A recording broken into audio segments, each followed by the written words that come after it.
अकबर और बीरबल। सम्राट अकबर, जो एक न्यायप्रिय और बुद्धिमान शासक के रूप में प्रसिद्ध थे, का दरबार हमेशा विचारों, सुझावों और सवालों का केंद्र रहता था। अकबर का मानना था कि शासन केवल ताकत से नहीं, बल्कि न्याय, बुद्धिमानी और समझदारी से किया जाता है। इसलिए उन्होंने अपने दरबार में सबसे चतुर और नीतिज्ञ व्यक्तियों को शामिल किया था। इनमें सबसे प्रमुख थे बीरबल, जो अपनी चतुराई और न्याय की समझ के लिए प्रसिद्ध थे। एक दिन अकबर के दरबार में एक व्यापारी आया और उसने शिकायत की कि उसका कीमती हार चोरी हो गया है। यह हार व्यापारी के लिए बहुत अहम था, क्योंकि यह उसके परिवार की धरोहर था और वह इसे बहुत सहेज कर रखता था। व्यापारी ने कहा कि उसने अपने नौकरों को उस हार को कहीं सुरक्षित रखा था, लेकिन अब वह खो गया था। अकबर ने तुरंत बीरबल को बुलाया और समस्या को हल करने के लिए उसकी सलाह ली। बीरबल हमेशा की तरह ठंडे दिमाग से सोचने वाले थे और उन्होंने इस मामले को हल करने के लिए एक अनोखा तरीका अपनाया। बीरबल ने व्यापारी से कहा, आप चिंता न करें, मैं इस चोरी को सुलझा लूंगा।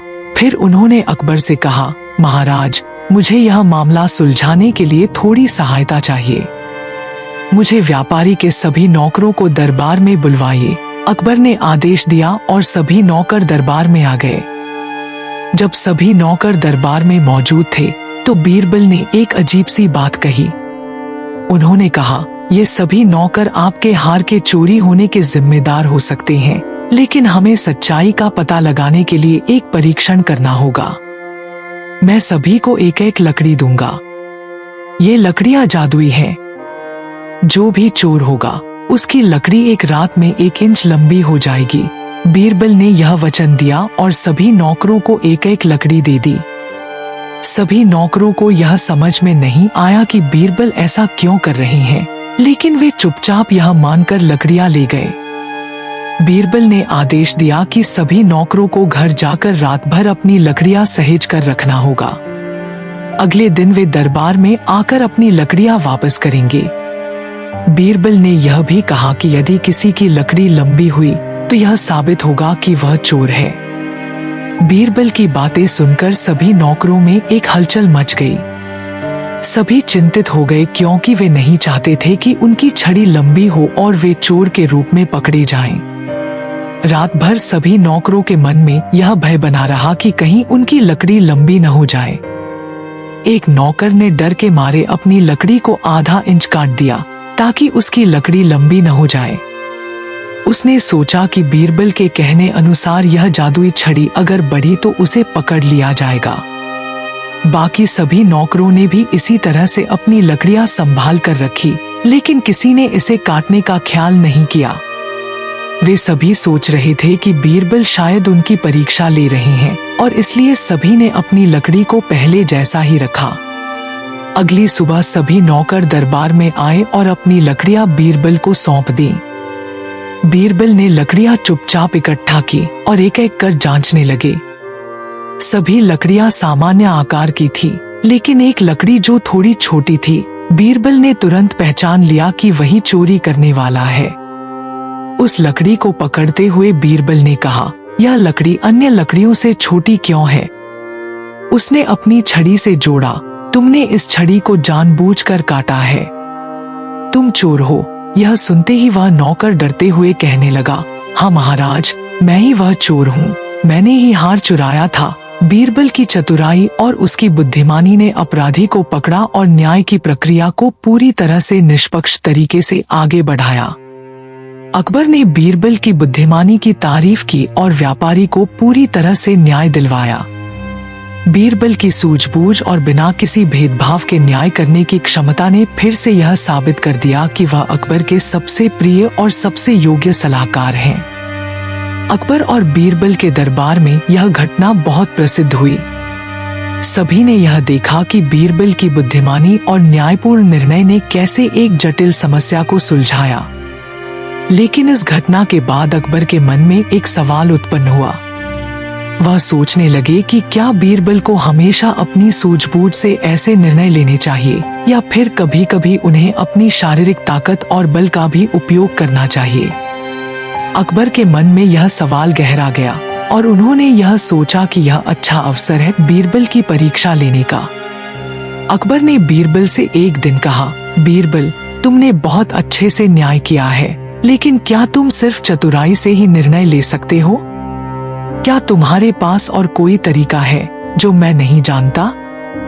बीरबल ने मुस्कुराते हुए जवाब दिया, महाराज, मैं जो भी करता हूँ वह आपके आदेश से और न्याय के सिद्धांतों के तहत ही करता हूँ, लेकिन मुझे लगता है कि कभी कभी सोच समझ कर किए गए फैसले ही सबसे ज्यादा प्रभावी होते हैं।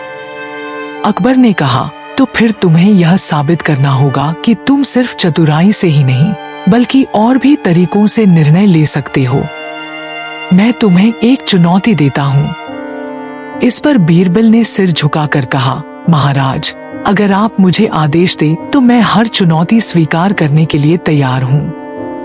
अकबर ने बीरबल को चुनौती दी कि वह एक ऐसे मामले को सुलझाए जिसमें केवल उसका ज्ञान और चतुराई काम न आए बल्कि कुछ और उपायों की आवश्यकता हो। बीरबल ने इस चुनौती को स्वीकार किया और कहा, महाराज, मुझे कुछ समय दें। मैं इस चुनौती का सामना करने के लिए तैयार हूँ। चुनौती की शुरुआत। अकबर ने बीरबल को एक गांव भेजा जहां एक बड़ी समस्या थी। गांव में पानी की कमी हो गई थी और लोग बहुत परेशान थे, लेकिन गांव वाले पानी के मामले में एक दूसरे पर आरोप प्रत्यारोप लगा रहे थे।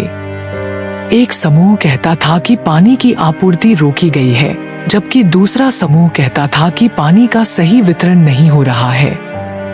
यह विवाद धीरे धीरे बढ़ने लगा था और गांव में तनाव पैदा हो गया था। बीरबल को यह समस्या सुलझाने के लिए भेजा गया।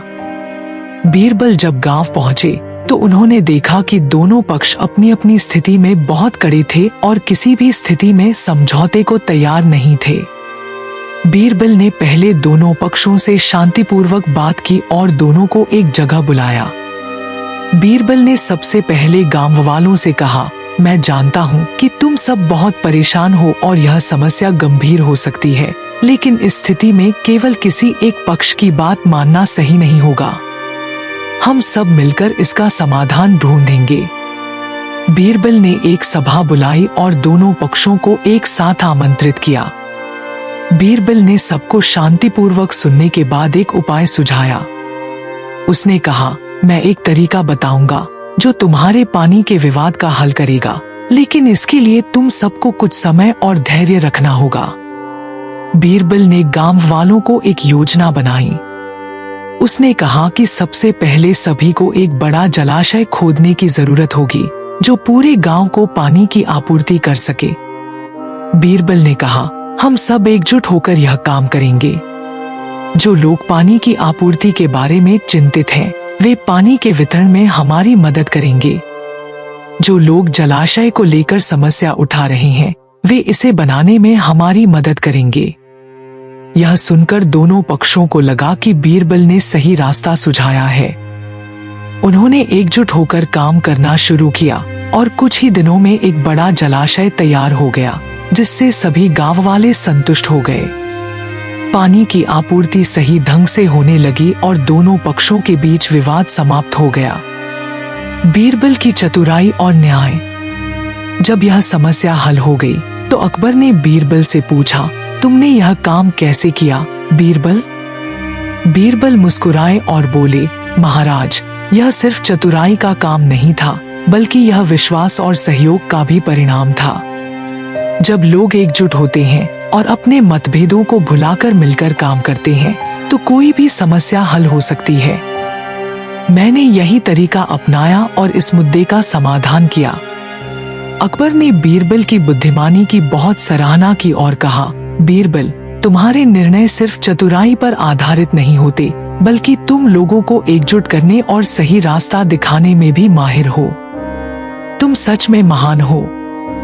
इस प्रकार बीरबल ने अपनी सूझबूझ, नेतृत्व क्षमता और न्यायप्रियता से न केवल अकबर का दिल जीता, बल्कि उसने यह भी साबित कर दिया कि सिर्फ बुद्धिमानी से ही नहीं, बल्कि सही सोच और एकजुटता से भी बड़ी समस्याओं का हल निकाला जा सकता है। यह घटना अकबर और बीरबल के बीच की एक और अविस्मरणीय कहानी बन गई, जो समय समय पर लोगों को याद दिलाती है कि अगर किसी समस्या को सुलझाने की सच्ची इच्छा हो तो किसी भी रास्ते से समाधान पाया जा सकता है।